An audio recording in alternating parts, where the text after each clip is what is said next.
Ya, dan kemudian juga mempersiapkan jiwa juga membiasakan melatih. Ya, misalkan di bulan Sya'ban, di sisa-sisa hari-hari bulan Sya'ban ini melatih untuk berpuasa sunnah misalkan. Ya, dalam satu bulan ini, karena dalam satu buah hadis di dalam Sahih Muslim diriwayatkan dari Aisyah radhiyallahu anha pernah mengatakan, "Lam yakun Rasulullah sallallahu alaihi wasallam min asy-syahri fi sanati aktsara siyaman fi syahri Sya'ban."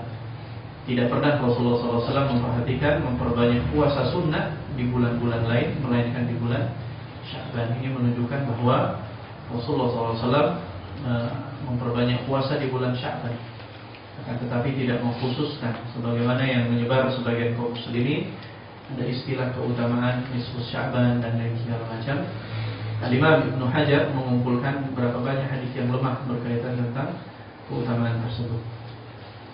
Kemudian juga termasuk bertafakuh fiqih, persiapan. Ya, artinya persiapan keilmuan. Ya, persiapan keilmuan ini penting, ikhwani rahimakumullah, agar puasa kita ini berkualitas dan berkuantitas. Amal yang kita kerjakan, puasa yang kita kerjakan tidak sia-sia, tapi semuanya didasari dengan ilmu.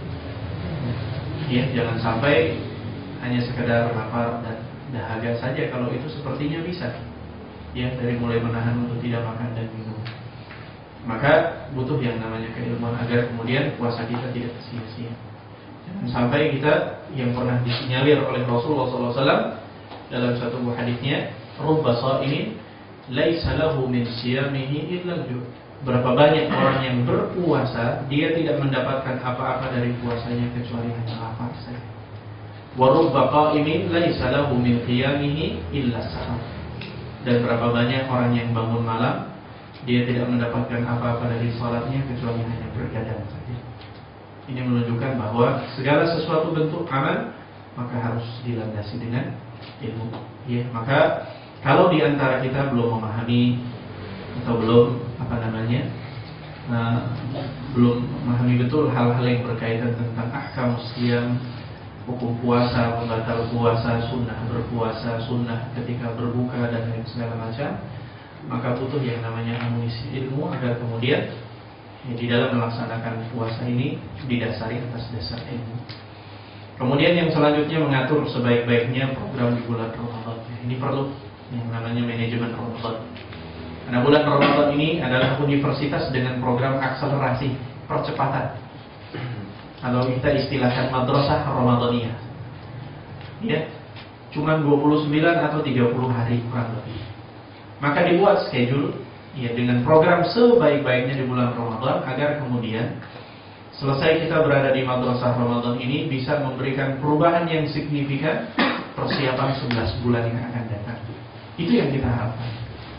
Jadi dengan program 1 bulan ini yang akan kemudian memberikan satu buah perubahan booming yang mencuat di dalam diri kita sebagai bentuk persiapan 11 bulan yang akan datang. Itu yang kita harapkan. Agar kemudian jangan Ramadan setiap tahun ya begitu saja lewat selesai, atau solehnya hanya di bulan Ramadan. Selesai bulan Ramadan kembali lagi ke habitatnya, ya, atau soleh lagi, ya, tidak soleh lagi. Berapa banyak di antara kaum muslimin demikian, terlihat solehnya itu bulan Ramadan, akan tetapi selesai bulan Ramadan ya sudah tidak nampak lagi, ya, sesuatu amal yang sudah dirajut dengan baik selama bulan Ramadan. Makanya Allah Subhanahu wa taala pernah menyebutkan dalam salah satu ayatnya, di mana punya ayatnya, wala takunu kalladzi naqadat ghazlaha. Janganlah kalian seperti wanita-wanita yang memintal kain kemudian menjadi baju dan dirusak kembali. Maksudnya gini, ikhwani rahimakumullah, janganlah kemudian amal saleh yang sudah kita bangun baik secara baik selama bulan Ramadan, jangan kita rusak lagi selesai bulan Ramadan. Diibaratkan orang sudah beli kain, kemudian dijahit jadi baju yang baik, kemudian dirusak kembali, jangan. Ya, artinya amal saleh yang sudah kita bangun dengan baik selama bulan Ramadan, maka hasilnya yang kita dapatkan adalah 11 bulan yang akan datang. Itu yang kita harapkan, ikhwani rahimakumullah, sebagai bentuk bahwa Ramadan ini adalah satu buah momen untuk kemudian menjadikan diri kita menjadi muslim yang lebih baik. Orang yang cerdas itu adalah orang yang setiap perputaran waktu itu ada peningkatan. Kalau kemudian hanya yes, begitu saja datar atau kemudian lebih parah daripada Ramadan tahun lalu, maka termasuk kita di antara yang dikatakan Rasulullah SAW, faman harama khairaha faqad hurim. Barang siapa yang Allah mengharamkan kebaikan baginya, maka sesungguhnya dia termasuk orang-orang yang merugi. Ini yang kita tidak harapkan. Kemudian juga yang selanjutnya, keutamaan puasa Ramadan. Ini perlu kita juga memahami tentang fadail siyam Ramadan, keutamaan puasa Ramadan. Itu pengantar persiapan, sekedar mimbabil tadzkir, mengingatkan kita semua agar kemudian Ramadan yang tinggal beberapa hari ini persiapan kita matang, persiapan kita sudah cukup untuk kemudian mempersiapkan program tahun yang akan datang, menjumpai insya Allah diri kita semua ini, agar kemudian Ramadan 1432 Hijri ini kita bisa tingkatkan amal saleh dan ibadah kita bulan Ramadan tahun ini. Ikhwani rahimakumullah, itu sekedar pengantar persiapan agar kemudian lebih matang kita di dalam rangka untuk menjelang masuknya bulan Ramadan. Kemudian tadi Mas Nanda bilang hari ini puasa ini tarawih.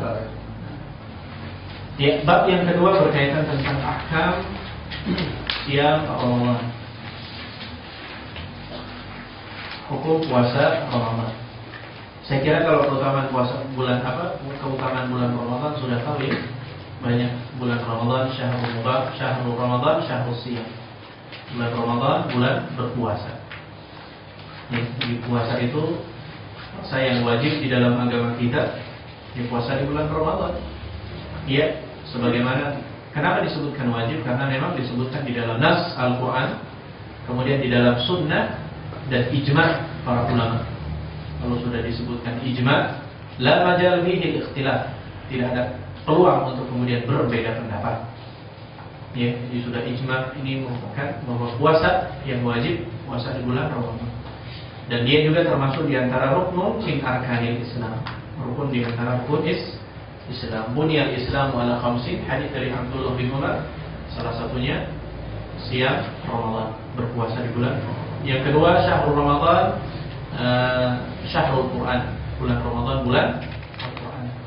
Sebagaimana Allah berfirman dalam surat Al-Baqarah, syahrul Ramadan alladzi unzila fihi al-Quran hudan lin-nasi wa bayyinatin minal huda wal furqan. Yang ketiga, bulan Ramadan adalah syahrul mubarak, bulan yang penuh dengan berkah.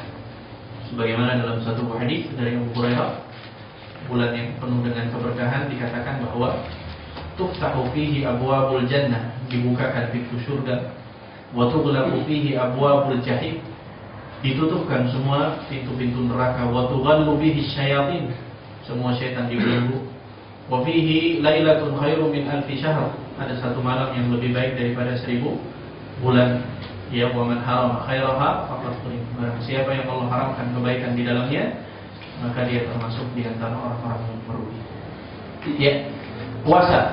Yang pertama, hukum puasa. Bisa dilihat di halaman yang 11. Ahkam siyam Ramadan. Puasa secara istilah, secara bahasa atau secara etimologi, maknanya adalah al-imsak atau menahan. Makanya sering kita dengar di masjid ya, imsak biasanya. Kalau menjelang mau adzan subuh ya, maksudnya suruh tahan gitu. Seumur umur saya hidup di Yogyakarta baru dengar begitu ya. Di tempat saya tinggal Cilegon tidak ada begitu. Inisial tanda-tanda demikian. Yang muncul di Yogyakarta muncul kalimat, saya kira ada apa itu. Ternyata mengingatkan. Ya. Jadi puasa secara bahasa etimologi al-imsak. Secara istilah, kalau dalam bahasa Arabnya, al-imsaku minal akli wasyurbi wal jima' wa minal mubtilati minas siyam min tulu'il fajri tsani ila ghurubish syamsi bin niyyah. Jadi puasa adalah menahan diri dari makan, minum, dan jima, bersenggama. Dan dari hal-hal yang membatalkan puasa, dari mulai terbit fajar yang kedua ya sampai terbenamnya matahari, disertai dengan niat. Jadi makna puasa yang sempurna demikian.